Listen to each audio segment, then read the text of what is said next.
ஃபைனலா India 165 run வித்தியாசத்தில் ஸ்ரீலங்காவுக்கு எதிரான ஃபர்ஸ்ட் டெஸ்ட்ல வின் பண்ணிட்டாங்க. உண்மையிலேயே இந்தியா ஒரு டாமினன்ஸ் பண்ணாங்கன்னு தான் சொல்லலாம் ஸ்ரீலங்காவை. ஏன் அதுக்கு காரணம் யார் அப்படின்னம்னா ரெண்டே பேர் தான். இந்தியாவில் எல்லாருமே பயங்கரமாக கான்ட்ரிபியூட் பண்ணாங்க.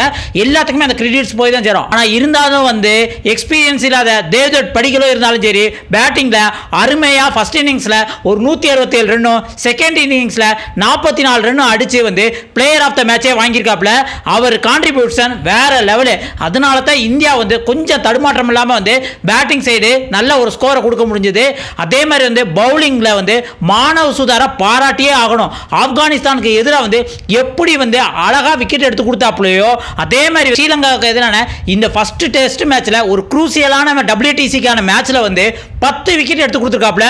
ஃபர்ஸ்ட் இன்னிங்ஸ்ல 4 விக்கெட்டும் செகண்ட் இன்னிங்ஸ்ல 6 விக்கெட்டும் தான் ஸ்பின் பவுலிங்னால மொத்த ஸ்ரீலங்கா பேட்டிங்குமே சுருட்டிட்டாரு தான் சொல்லலாம். ஏன்னா அந்த அளவுக்கு மானவ் சுதார் வேற லெவல்ல பண்ணிருக்காப்ல. ஒரு பக்கம் கும்ப்ளே, அஸ்வின், ஜடேஜா அவங்க வரிசையில இப்ப மானவ் சுதாரும் வேற லெவல்ல போடுறதுக்கு இந்தியாவுக்கு பயங்கரமா ரெடி ஆயிட்டாரு தான் சொல்லலாம். ஏன்னா அந்த அளவுக்கு அவரோட பவுலிங் பெர்ஃபார்மன்ஸ் வேற லெவல்ல இருந்து தான் சொல்லலாம். இதுலயும் சுப்மன் கில் கேப்டன்ஷிப் சூப்பரா பண்ணிட்டாரு தான் சொல்லலாம். ஏன்னா பவுலிங் ரொட்டேஷன் அந்த அளவுக்கு மாத்தி மாத்தி கொடுத்தாங்க. அதுவும் இந்தியன் பவுலர்ஸ் பத்தி பேசணும் அப்படின்னம்னா எல்லாருமே செமையா கான்ட்ரிபியூட் பண்ணிருக்காங்க. என்ன அப்படின்னம்னா ஆரம்பத்திலே முகமது சிராஜ் விக்கெட் எடுத்து கொடுத்துருவாரு. அதுக்கப்புறம் பிரசித் கிருஷ்ணா ஒரு இக்கட்டான ஒரு பார்ட்னர்ஷிப்பை உடைக்கணும்னா பிரசித் கிருஷ்ணா விக்கெட் எடுக்க வச்சிருவாங்க. இதுக்கு இடையில ஜட்டு ஸ்ரீலங்கா டீமை எங்கேயுமே அடிக்க விடாம அடுத்தடுத்து குயிக்கா பவுலிங் போட்டு அவங்க பேட்டிங்கை திணறடிச்சாங்க. அதே மாதிரி தான் குல்தீப் யாதவ் டிஃபரெண்டா பவுலிங் போட்டு ஸ்ரீலங்காவுக்கு ஒரு இக்கட்டான சூழ்நிலை கொடுத்தாங்க. இதெல்லாம் நல்லா பயன்படுத்திக்கிட்டு மானவ் சுதாரும் தன்னோட விரல் வித்தைகளால ஸ்ரீலங்காவை சுத்தமா சுருட்டி போட்டாருங்க. இதனால தான் இந்தியாவுக்கு இந்த 165 ரன் வித்தியாசத்தில் மிகப்பெரிய வெற்றி கிடைச்சது. ஃபர்ஸ்ட் இன்னிங்ஸ்ல பார்த்தோம் அப்படின்னா இந்தியா 462 அடிச்சிருந்தாங்க. அதுக்கு காரணம் தேவ்தத் படிக்கல், இன்னொரு பக்கம் KL ராகுல் ஒரு 82 ரன் அடிச்சாப்ல. இது இல்லாம துருவ் ஜுரேல நல்ல ஒரு 50 போட்டாப்ல. இப்போ இதனால 462 அடிச்சாங்க. அதுக்கப்புறம் ஸ்ரீலங்கா கிட்டத்தட்ட 90க்குலாம் 5 விக்கெட் விழுந்ததுக்கு அப்புறம் அவங்களோட மிடில் ஆர்டர் பேட்ஸ்மேன் ஆன சோனல் தினுசாவும் திக்வேலாவும் நல்ல ஒரு பார்ட்னர்ஷிப் போட்டாங்க. சோனல் தினுசா தன்னோட மேடன் செஞ்சுரியை பயம் இல்லாம சூப்பரா விளையாண்டு செஞ்சுரி போட்டாப்ல. அதுக்கப்புறம் திக்வேலாவும் நல்ல ஒரு பார்ட்னர்ஷிப் போட்டு 80 அடிச்சிருந்தாங்க. இதனால ஸ்ரீலங்கா ரொம்ப மோசமான கண்டிஷன்ல நல்ல ஒரு கம்பேக் கொடுக்கிறதுக்கு காரணமே இவங்க ரெண்டு பேர் தான். இவங்க ரெண்டு பேரோட பார்ட்னர்ஷிப். அதனால 284 அடிச்சு ஆல் விக்கெட்டை இழந்துட்டாங்க. அதுக்கப்புறம் இந்தியா ஒரு 178 அந்த மாதிரி லீட்ல இருந்தாங்க.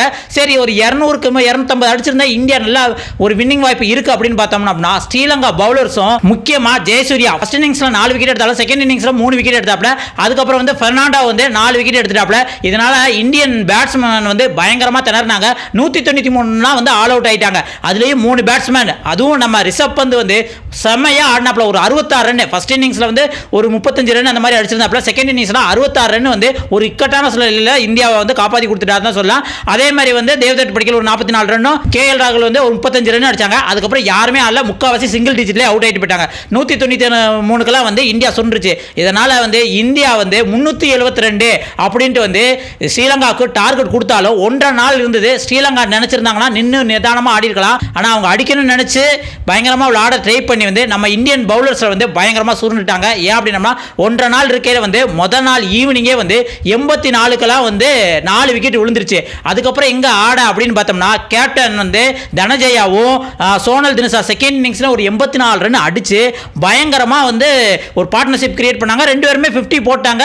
அதுக்கப்புறம் ஸ்கோரை இம்ப்ரூவ் பண்ணாலும் அதுக்கப்புறம் நம்ம ஜட்டு இவங்க பார்ட்னர்ஷிப்பை உடைக்கணும். ஏன்னா தனஜயாவுக்கு ஒரு விக்கெட் 8 ரன்லேயே ஜட்டு எடுத்துருப்பாரு. அது நோ பால் காரணத்தினால அது விக்கெட் கிடையாதுன்னு சொல்லிட்டனால தனஜயாவை எப்படியா எடுக்கணும் மாத்தி மாத்தி நெருக்கடி கொடுத்து 59 ரன்ல விக்கெட்டை தனஜயா விக்கெட்டை தூக்கிட்டாங்க.